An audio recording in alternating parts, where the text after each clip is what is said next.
就那个斯特林最不是东西，总是不依不饶，死追烂打。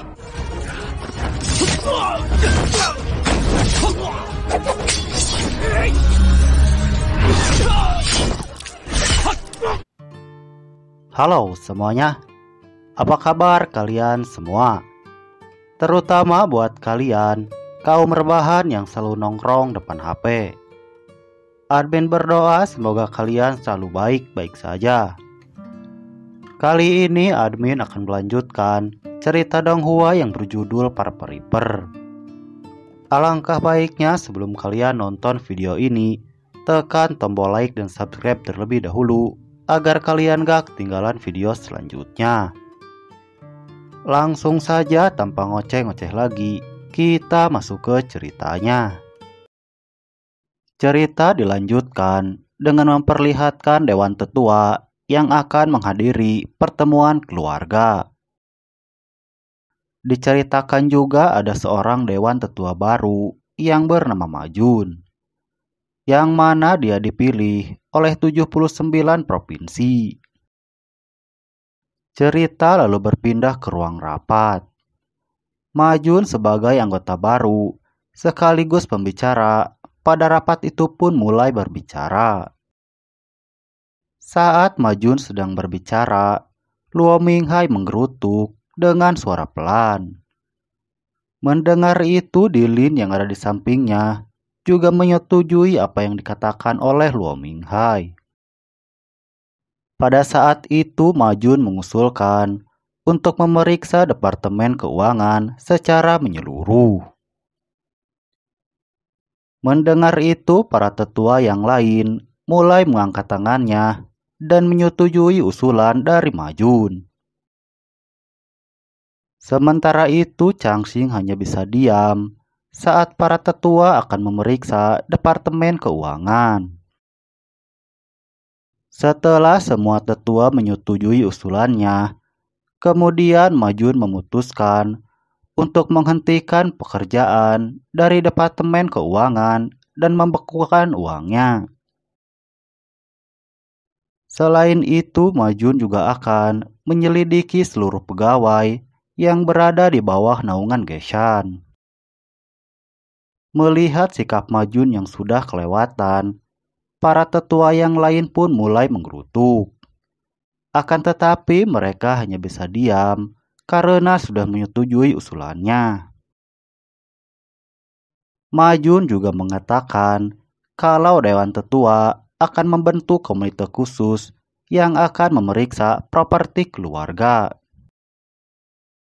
Di sisi lain, berita Departemen Keuangan yang telah dibukukan oleh Dewan Tetua telah sampai ke telinga warga sipil. Terlihat para penduduk juga sudah mulai membicarakan apa yang dilakukan oleh Dewan Tetua.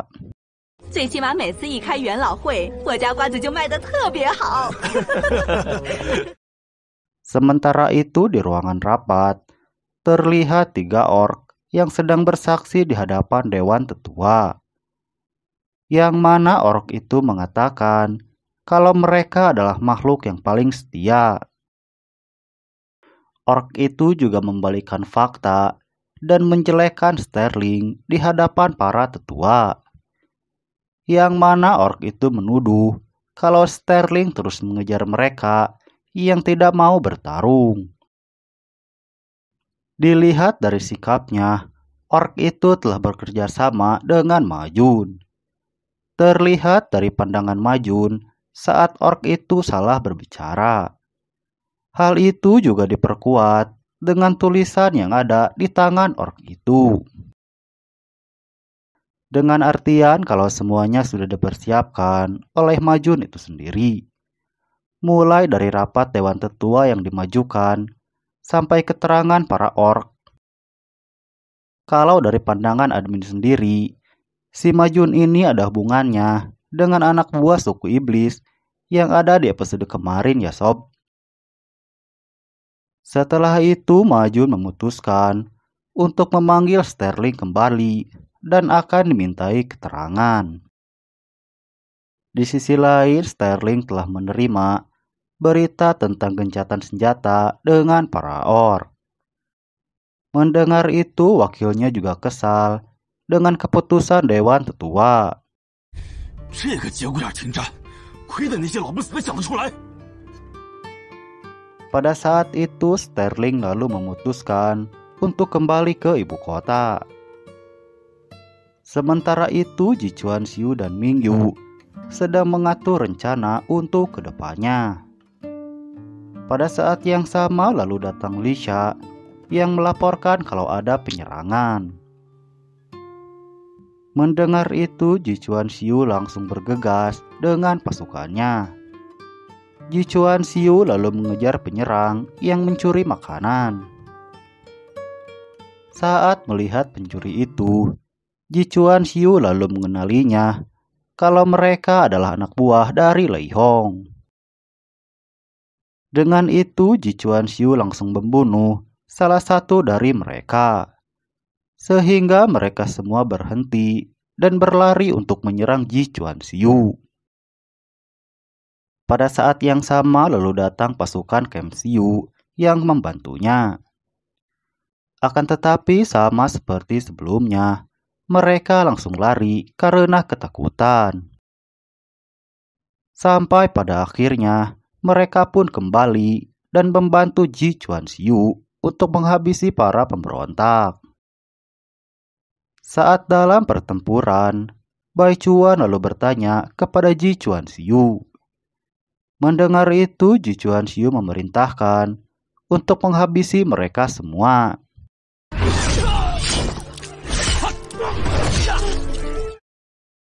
Sementara itu, di dalam kereta terlihat dua pedagang yang sedang ketakutan karena banyak anak panah yang masuk dan menyerang mereka berdua. Melihat situasi yang sudah tidak aman, dua pedagang itu lalu keluar dari kereta. Melihat mereka akan diserang, Ji Chuanxiu lalu melindunginya. Akan tetapi salah satu dari mereka berhasil ditangkap oleh pemimpin pemberontak itu, sehingga membuat Ji Chuanxiu menghentikan pasukannya yang sedang bertarung. Ji Chuanxiu juga harus mengikuti perintah musuh dan menyuruh pasukannya untuk mundur, sampai tersisa dia seorang dengan pemberontak. Setelah itu, Ji Chuanxiu mencoba bernegosiasi dengan mereka. Akan tetapi mereka tidak mau mendengarkan Ji Chuanxiu. Sampai akhirnya mereka semua dihabisi oleh pasukan Ji Chuanxiu yang bersembunyi di antara semak belukar yang ada di hutan itu, dengan anak panah yang langsung menghujani mereka semua.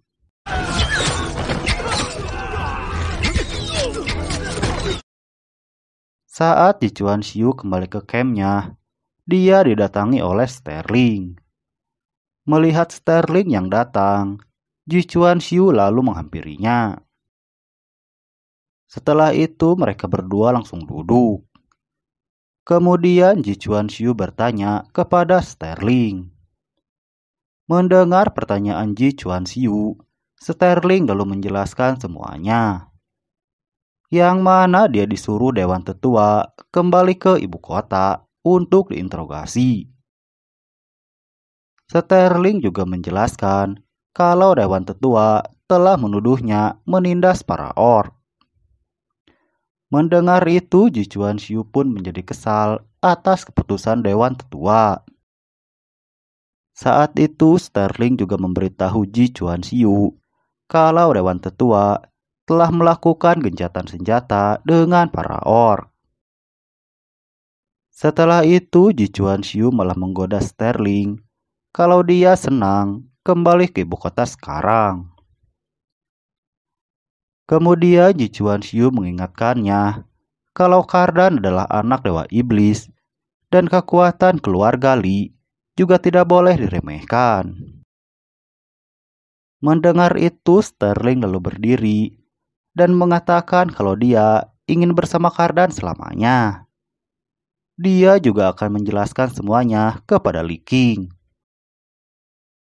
Setelah itu, Ji Chuan Xiu mengerjai Sterling dengan sebuah surat.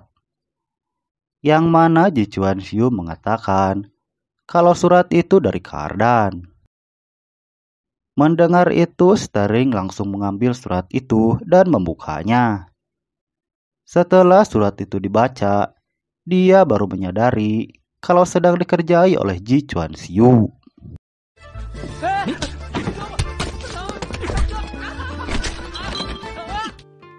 Akan tetapi setelah itu cerita pun berakhir. Lalu apa yang akan terjadi selanjutnya? Saksikan kelanjutannya di part berikutnya.